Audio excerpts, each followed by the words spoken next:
All right, is it okay to do that? You see Walt Gray standing in a parking spot, holding a spot for maybe Monica, I don't know, It was for you. It was for you, actually. Thank you. I'm okay with it, but a lot of you are not. This is what happened yesterday in Houston. Guy and a woman get into it over a parking spot. The woman sees the guy, like Walt, holding the spot.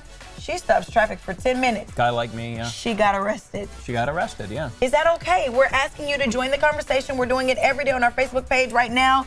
Julie Olsen-Smith says, yes, respect that person's ability to get there before you do and leave your frustrations at the house. It's mixed vote. We'd love to hear from you on that. And I was asked to do that. People actually wrote in and said, run me down. Don't run Look, Walt I'm down. just doing it for the bit, for the gag. You know what I'm saying? People take it all seriously. Get back at Walt Day. Okay, let's get to all your local and national headlines. We call it Daily Blend. We do it quickly in 5 minutes. TC, how are the roadways looking? Anybody like me getting run down? It's a mixed bag right now, Walt. All right, it's 6:32, and this is a live camera at I-80 in Davis. It's flowing pretty well, but let me show you some of the places where it's not flowing so well. And that would be if you were taking the drive from Tracy to Livermore. There is an accident near Mountain House. It was reported to us by one of our ABC 10 Wazers, so please get on that app and let us know what you're seeing. Right now, the drive time is looking about 44 minutes to go only 13.9 miles, so that is definitely a challenge. Now, if you're another place we're seeing a slowdown is on 99, and so if you're going between Ripon and Manteca, there is some construction going on. One of our Facebook friends, Donnie, said the little construction guy looks like the guy from the Village People. So YMCA your way through the traffic right now. So you're looking at about 8 minutes to go 5 miles. Not so bad, but it could definitely be better. We're going to keep you updated on all of that. Walt.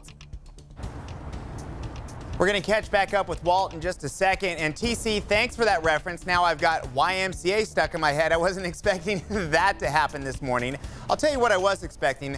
A nice morning out here in the Gilmore backyard, and that's what we've got. Temps in the 60s. This is a pretty good way to start the day, and we all know what's coming. It's summer. You're not going to avoid the heat. It's just a question of how hot you get into the afternoon. Low to mid 90s is the call today for most of us, and that's more or less what we typically expect for this time of year. We hit those numbers yesterday. It's going to happen again today. We've got a slight delta breeze, but it's not a huge deal. And because high pressure is right on top of us, we really don't see things changing that much until it moves. Guess what? It moves tomorrow. So not only do we get cooling courtesy of the wind, we get cooling courtesy of just general cool air coming in from the north, and that's going to help out everybody. So it's not just a microclimate thing. It's not a wind thing. It's everybody cooling down in the coming days to a high right at 90 by Friday. You're going to absolutely love that going into this upcoming weekend. So again, live out here in the Gilmore backyard where we're just appreciating everything these days, from the flowers to the weather as well. Back to you. Beautiful morning, Rob. Wow, look at that. Look at you. All right. Good stuff in there, Rob. Okay, what's happening today at 6:34? A state agency wants to hear what you think about PG&E's request to jack up your rates. The California Public Utilities Commission is going to open the floor to comments. It'll be a public hearing in Stockton today. PG&E says it needs more money to prevent future wildfires from happening. The Sacramento Bee says it could have us paying an average of $22 more a month on the PG&E bill. So here's what you need to know. The public hearing is today, 1 to 6 p.m. at the State of California Auditorium in Stockton. Now keep in mind, this is the only Utilities Commission hearing on PG&E rate hikes in our area. So if you have a beef, go ahead and show up.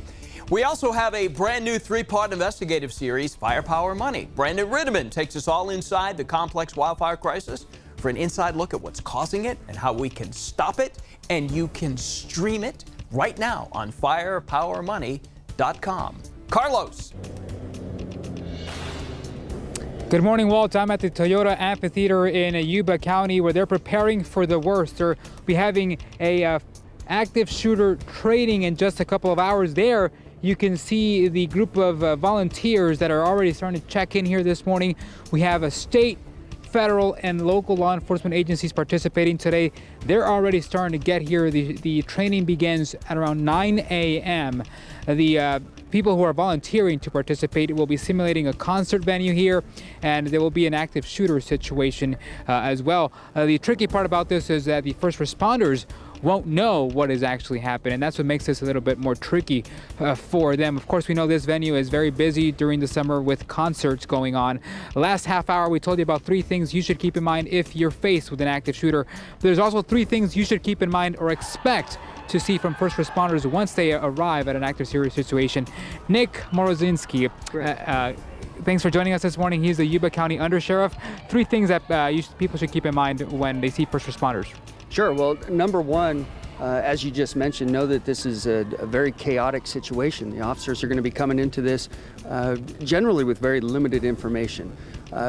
Having said that, make sure that you would keep your hands in plain sight, listen to everything that the police officers are telling you, and comply with everything that they order you to do. Thank you very much for joining us this morning. Again, pay attention, very key. After this training, Walt, it's a 14-hour intense training.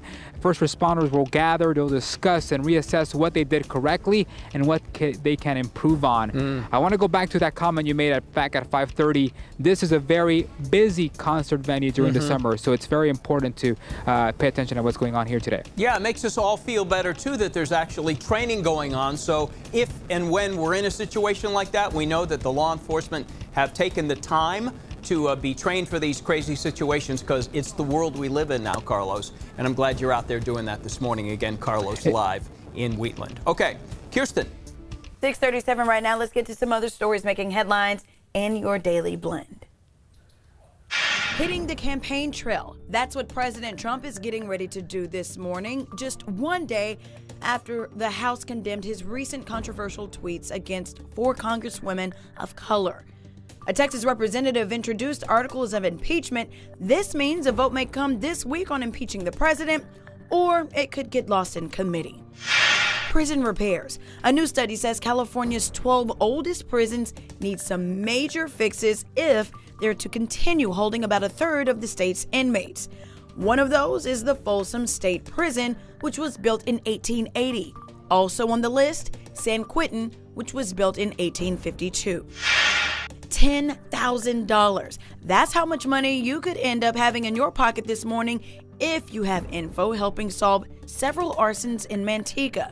One arson happened on June 24th on Wayward Avenue, and 4 houses under construction went up in flames on July 4th on Memorial Lane and Heartland Drive. If you think you know something, you can find more information on the string of arsons at abc10.com. And that is your daily blend of news and information. If you got something you want to share with us, when you see it online, just use the hashtag MorningBlend10 so we can use it too.